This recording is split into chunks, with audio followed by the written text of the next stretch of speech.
예수님은 마태복음 5장 마지막에 온전하라 명령하십니다. 성숙하라 그런 의미 있죠. 그리고 6장 1절에 넘어오면 주의하라 경고하십니다. 온전하라 그러나 주의하라. 뭘 주의하라는 것일까요? 의식을 주의하라는 겁니다. 우리가 신앙적으로 성숙해져야 되는데 성숙의 최대의 걸림돌은 의식이라는 의미입니다. 바리새인들은 의를 이루기 위해서 그들은 구제도 열심을 다했고 기도도 열심을 다했습니다. 심지어 금식까지도 열심히 했습니다. 그런데 안타까운 점은 그 모든 의로운 행위들을 하면서 의식에 빠졌다는 점입니다. 사람에게 보이기 위하여, 사람에게 칭찬받기 위하여, 사람에게 영광을 얻기 위하여 그들은 열심히 구제했고 열심히 기도했으며 열심히 금식했던 겁니다. 여러분, 의식 참으로 무서운 겁니다. 성숙한 신앙으로 나아가지를 못하고 신앙이 추락해버리는 것, 의식이거든요. 하나님은 어떤 분이실까요?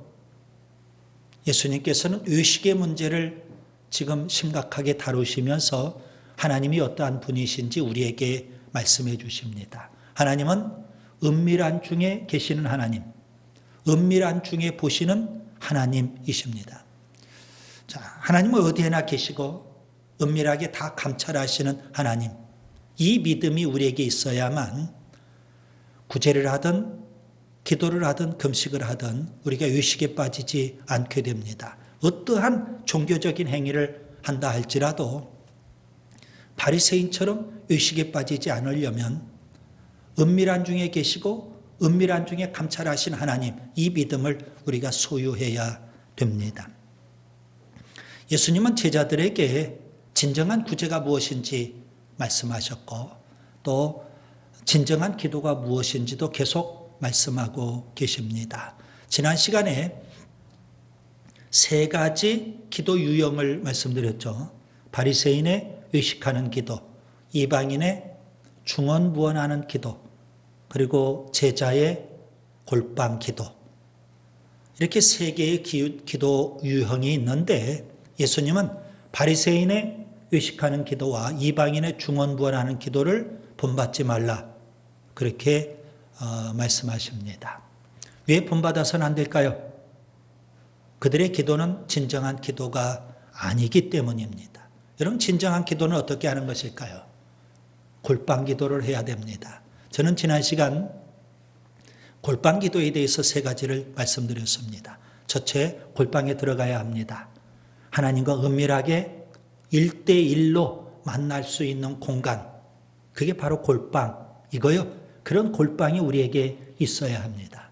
둘째, 문을 닫아야 합니다. 골방에 들어갔으면 문을 닫아야 된다 하는 거죠. 무슨 의미일까요? 세상과의 접촉을 단절하고 그리고 분주하고 바쁜 마음도 정리하고 하나님을 향해서만 마음의 문을 열어야 하는 겁니다. 그 다음에 세 번째, 아버지께 기도해야 합니다. 여러분, 기도는 하나님 아버지께 하는 겁니다. 하나님의 자녀에게 주어진 소중한 특권, 이 기도의 특권입니다. 하나님은 우리의 필요를 다 아시는 분인데 왜 우리가 기도해야 될까요? 여러분, 기도는 하나님께 나아가 우리의 마음을 쏟아붓는 행위입니다. 기도는 단지 우리의 필요를 간구하는 행위 이전에 하나님께 우리의 마음을 드리는 행위, 이것이 바로 진정한 기도입니다. 지난 시간에 이어서 오늘 또 진정한 기도에 대해서 계속 말씀을 드리려고 합니다. 본문 9절을 보겠습니다. 그러므로 너희는 이렇게 기도하라. 주기도면 바로 앞에 있는 그런 문장입니다. 그러므로 너희는 이렇게 기도하라. 많은 사람들이 산상설교를 읽어가면서 이 말씀을 소홀히 여깁니다. 그냥 읽고 지나가 버리는 경우들이 의외로 많습니다. 왜 그럴까요? 방금 말씀드린 그 말씀 뒤에 있는 주기도문, 예수님이 가르쳐 주신 기도가 너무 중요하기 때문에 오늘 우리가 살펴봐야 될 그 말씀을 사람들이 소홀히 여기는 경우가 의외로 많습니다. 그래서 저는 오늘 그러므로 너희는 이렇게 기도하라. 예수님이 하신 이 말씀을 좀 깊이 묵상하면서 진정한 기도가 무엇인지 세 가지를 말씀드리려고 합니다. 첫째, 기도할 자격이 있습니다. 예수님은 제자들에게 너희는 이렇게 기도하라 명령하시죠. 이 말씀은 기도할 자격이 있다는 의미입니다. 여러분, 누가 기도할 수 있을까요? 아무나 다 기도할 수 있습니까? 기도는 하나님의 자녀가 아버지 되신 하나님 앞에 할 수 있는 겁니다. 하나님의 자녀가 아닌 사람은 기도할 수가 없죠. 예수님은 제자들에게 골방 기도를 말씀하시면서 기도의 대상이신 하나님, 그 하나님이 어떠한 분인지를 이렇게 설명하셨습니다. 6절에 보면 은밀한 중에 계신 내 아버지, 은밀한 중에 보시는 내 아버지라고 표현했습니다. 8절에도 보면 하나님 너희 아버지라고 가르쳐 주십니다. 구하기 전에 너희에게 있어야 할 것을 하나님 너희 아버지께서 아시느니라. 오늘 본문 바로 뒤 주기도문을 여러분 잘 아시죠? 주기도문에서 하나님을 어떻게 예수님은 표현하셨을까요? 하늘에 계신 너희 아버지, 그렇게 가르쳐 주십니다. 하나님의 자녀가 아버지 하나님 앞에, 하나님 아버지께 기도할 수 있는 겁니다. 하나님을 아버지라고 부른다는 것 쉽지 않은 일이죠. 여러분, 예배당에 우리가 들어왔다고 해서 하나님을 아버지라고 부를 수 있는 것은 아닙니다. 직분을 받았다고 해서 하나님을 아버지라 부를 수 있는 것도 아닙니다. 성경을 배웠다고 해서, 심지어 주기도문을 암송한다고 해서 하나님을 아버지라고 부를 수 있는 것 아닙니다. 누가 하나님을 아버지라고 부를 수 있을까요? 어떻게 하면 우리가 하나님을 아버지라고 부를 수 있을까요? 성경은 거듭나야 한다고 말씀합니다. 여러분, 거듭난다, 이걸 한자어로 중생한다, 그렇게 표현하죠. 2번 태어난다는 의미입니다. 처음 태어나는 것은 육신으로 태어나는 거죠. 그래서 육신의 아버지를 우리가 아버지라고 부릅니다. 2번 태어나는 것은 영적으로 태어나는 겁니다. 그래서 하나님을 아버지라고 부를 수 있는 겁니다. 어떻게 우리가 거듭날 수 있을까요? 거듭나야만 하나님을 아버지라고 하는데 어떻게 우리가 거듭날 수 있을까요? 사도 요한은 요한복음 1장에서 예수님을 영접하고 믿으면 자녀가 되는, 하나님의 자녀가 되는 권세가 우리에게 주어진다고 했습니다. 요한복음 1장 12절 13절, 영접하는 자 곧 그 이름을 믿는 자들에게는 하나님의 자녀가 되는 권세를 주셨으니 이는 혈통으로나 육정으로나 사람의 뜻으로 나지 아니하고 오직 하나님께로부터 난 자들이니라. 예수님을 영접하고 믿으면 우리가 거듭나서 하나님을 아버지라고 부를 수 있는 겁니다. 왜 거듭나야 할까요? 본래 인간은 죄 때문에 하나님과 원수였습니다. 어둠의 자녀였습니다. 지옥의 형벌을 받아 마땅한 진노의 자녀였습니다.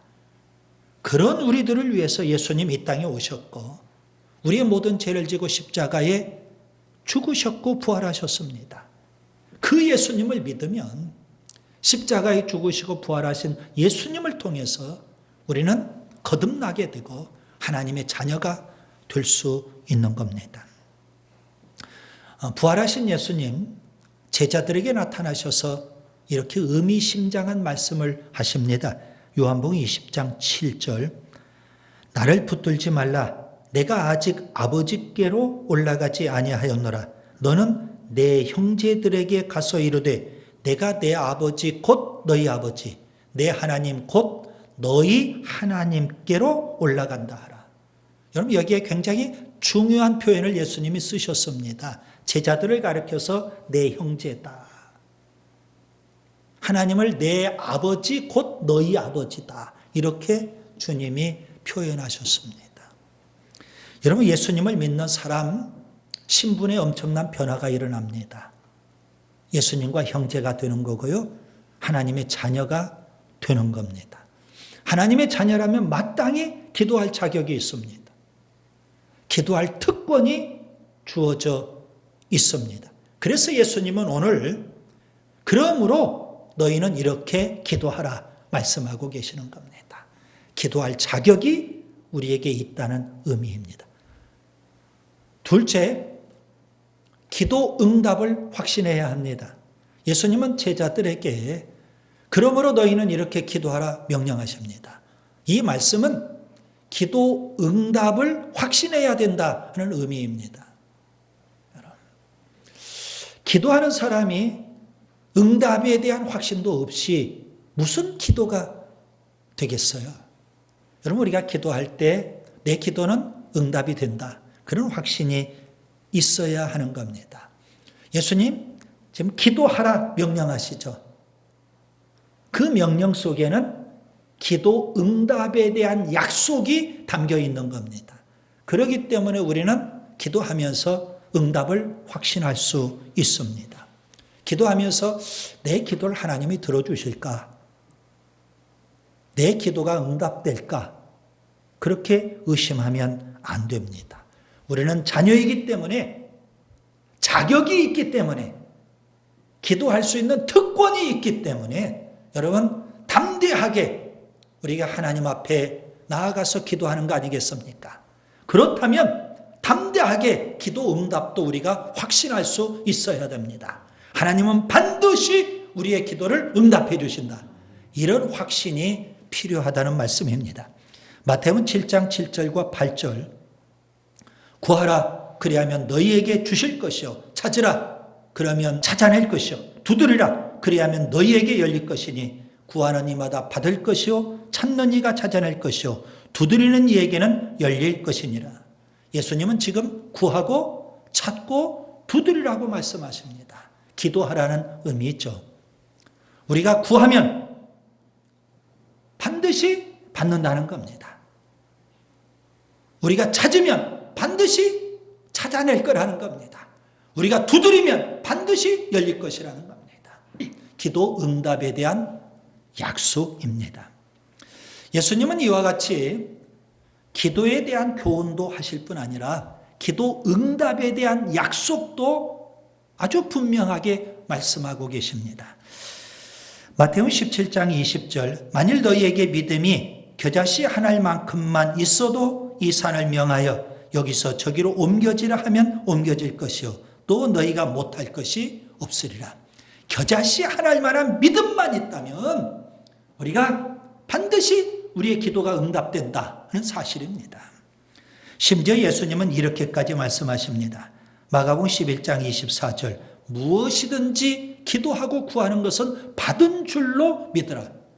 그리하면 너희에게 그대로 되리라. 주님은 그렇게 약속하셨습니다. 누가복음 18장에 예수님께서 기도에 대해서 아주 중요한 비유를 말씀하십니다. 한 불의한 재판관이 있거든요. 그런데 그 지역에 가난한 과부가 원한 맺힌 문제를 풀기 위해서 비록 불의하지만 재판관을 찾아갑니다. 이 문제를 해결해 달라고 간청을 해요. 그런데 처음에 이 재판관은 과부를 거들떠보지도 않습니다. 그 얘기 듣지도 않습니다. 그런데 너무 귀찮을 정도로 날마다 찾아와서 끈질기게 간청을 해요. 그래서 결국 재판관이 불의하지만 그 가난한 과부의 간청을 들어줬다라는 겁니다. 예수님은 그렇게 비유를 말씀하시고 결론적으로 제자들에게 이렇게 반문하십니다. 누가복음 18장 7절과 8절 하물며 하나님께서 그 밤낮 부르짖는 택하신 자들의 원한을 풀어주지 아니하시겠느냐? 그들에게 오래 참으시겠느냐? 내가 너희에게 이르노니 속히 그 원한을 풀어주시리라. 그러나 인자가 올 때 세상에서 믿음을 보겠느냐? 믿음으로 기도하는 자가 많지 않다는 겁니다. 대부분 사람들은 기도하다가 도중에 쉽게 기도를 포기해 버립니다. 끝까지 낙심하지 않고 항상 기도하는 사람이 별로 많지 않다는 겁니다. 처음에 믿음으로 기도하는데 응답을 확신하고 끝까지 응답받을 때까지 기도하는 사람이 많지 않더라는 말씀입니다. 여러분, 응답을 확신하고 믿음으로 기도해야 됩니다. 응답을 확신하고 응답받을 때까지 끝까지 우리가 기도해야 되는 줄 믿습니다. 요한일서 5장 14절 15절 그를 향하여 우리의 가진 바 담대한 것이 이것이니 그의 뜻대로 무엇을 구하면 들으심이라. 우리가 무엇이든지 구하는 바를 들으시는 줄을 안즉 우리가 그에게 구한 그것을 얻은 줄을 또한 아느니라. 여러분, 담대하게 우리가 하나님 앞에 기도했다면 하나님이 내 기도 응답해 주신다. 그렇게 우리가 확신할 수 있어야 된다는 사실입니다. 그 다음에 셋째, 기도를 배워야 합니다. 예수님은 제자들에게 그러므로 너희는 이렇게 기도하라 명령하십니다. 이 말씀은 기도를 배워야 한다는 의미입니다. 그래서 예수님은 오늘 본문 그 이유를 보시면 9절부터 13절까지 주기도문을 가르쳐 주셨습니다. 여러분, 주기도문은 예수님이 가르쳐 주신 기도 있죠. 여러분, 기도라는 것은 배우는 것임을 알 수가 있습니다. 그래서 예수님은 기도문을 주시면서 제자들로 하여금 기도할 것을 그렇게 말씀하고 계시죠. 처음부터 기도를 유창하게 잘하는 사람은 아무도 없습니다. 어린아이가 더듬더듬 한마디 한마디 말을 배우는 것처럼 우리도 그렇게 기도를 배우는 것입니다. 교회 다니는 모든 사람들의 마음속에는 나도 남들처럼 기도를 좀 잘하고 싶다 하는 거룩한 열망이 다 있습니다. 그런데 왜 기도가 어려울까요? 왜 기도가 잘 되지 않을까요? 우리가 기도를 배우지 않기 때문에 그렇습니다. 누가복음 11장에는 예수님께서 제자들에게 주기도문을 가르쳐 주신 배경을 설명하고 있습니다. 어떤 배경 하에서 예수님께서 주기도문을 제자들에게 가르쳐 주셨을까요? 한 번은 예수님께서 개인적으로 깊이 기도하고 계셨습니다. 그때 제자 가운데 한 사람이 그렇게 기도하시는 예수님의 모습을 보고 감동을 받습니다. 예수님이 기도를 다 끝내실 때까지 기다렸다가 예수님에게 기도를 가르쳐 달라고 요청을 해요. 오늘 누가복음 11장 1절 주여 요한이 자기 제자들에게 기도를 가르친 것과 같이 우리에게도 가르쳐 주옵소서. 제자들의 그런 요청에 의해서 예수님은 주기도문을 가르쳐 주신 겁니다. 분명 제자들은 기도하시는 예수님의 모습을 보고 우리도 예수님처럼 기도하면 좋겠다. 마음에 감동이 있어요. 그래서 기도를 가르쳐 달라는 겁니다. 여러분, 기도는 뭐 하는 거라고요? 배우는 것입니다. 그러면 기도를 누구에게 배워야 할까요? 기도는 기도하는 사람에게 배워야 합니다. 어디서 기도를 배워야 할까요? 강의실에서 기도를 배우는 것이 아니라 기도실에서 기도하는 사람에게 기도를 배워야 합니다. 예수님께서 주기도문을 가르치실 때 하셨던 이 표현 여러분 좀 주목하셔야 됩니다.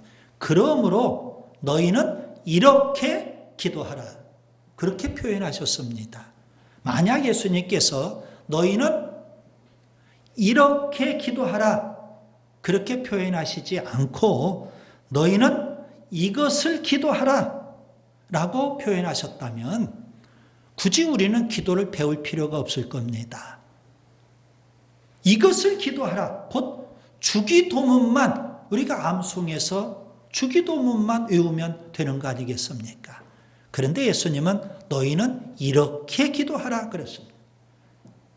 너희는 이런 식으로 기도하라 그런 의미죠. 곧 주기도문을 제자들이 배워야 될 기도의 모델로 제시해 주신 겁니다.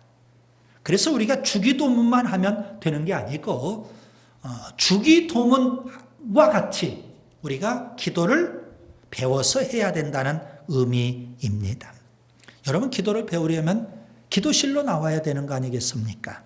기도의 골방에 들어가서 한마디 한마디 우리가 기도를 배워가야 되는 겁니다. 예수님은 제자들에게 기도의 모델이 있습니다. 예수님은 공생의 시작부터 기도를 하셨고 공생의 도중에도 끊임없이 기도하셨으며 공생의 마무리도 기도였습니다. 공생애를 시작하실 때 40일 금식하면서 광야에서 예수님은 기도하십니다. 공생의 도중에 예수님은 아무리 바빠도 새벽 이런 시간에 한적한 곳에 가서 하나님 앞에 은밀하게 기도하십니다. 심지어 산기도도 하시고 철야 기도도 하십니다. 공생의 끝무렵 십자가 지시기 바로 전날 밤 겟세마네 동산에서 땀이 땅에 떨어진 핏방울이 되듯 그렇게 기도하십니다. 십자가에 죽어 가시면서도 예수님은 마지막 기도하셨습니다. 승천하신 예수님 하나님 보좌 우편에서 지금도 우리를 위해서 중보하시는 줄 믿습니다. 그렇게 처음부터 끝까지 기도로 사셨던 예수님, 제자들이 예수님에게서 기도를 배운 겁니다. 여러분 초대교회를 보세요. 사도행전 1장에 보면 마가의 다락방에서 초대교회가 탄생하는데 기도를 통해서 탄생하게 된 겁니다. 사도행전 1장 14절 더불어 마음을 같이하여 오로지 기도에 힘쓰더라. 초대교회는요 기도로 탄생했고요. 로마 제국에 그리고 유대교의 엄청난 핍박 속에서도 그들은 끊임없이 기도합니다. 마귀 사탄의 혹독한 시험과 유혹 앞에서도 제자들은 끊임없이 기도합니다. 여러분 우리가 초대교회에서 배워야 될 것, 우리가 예수님에게서 배워야 될 것, 기도입니다. 기도는 배우는 것입니다. 이제 말씀을 정리합니다. 바리새인의 기도는 의식하는 기도고 이방인의 기도는 중언부언하는 기도, 제자의 기도는 골방 기도입니다. 예수님은 너희는 이렇게 기도하라 그렇게 명령하십니다. 무슨 의미일까요? 첫째, 기도할 자격이 있다는 겁니다. 둘째, 기도 응답을 확신해야 된다는 겁니다. 셋째, 기도를 배워야 한다는 겁니다. 우리도 예수님처럼 초대교회 성도들처럼 앞서간 신앙의 선배들처럼 기도하는 사람이 될 수 있기를 바랍니다.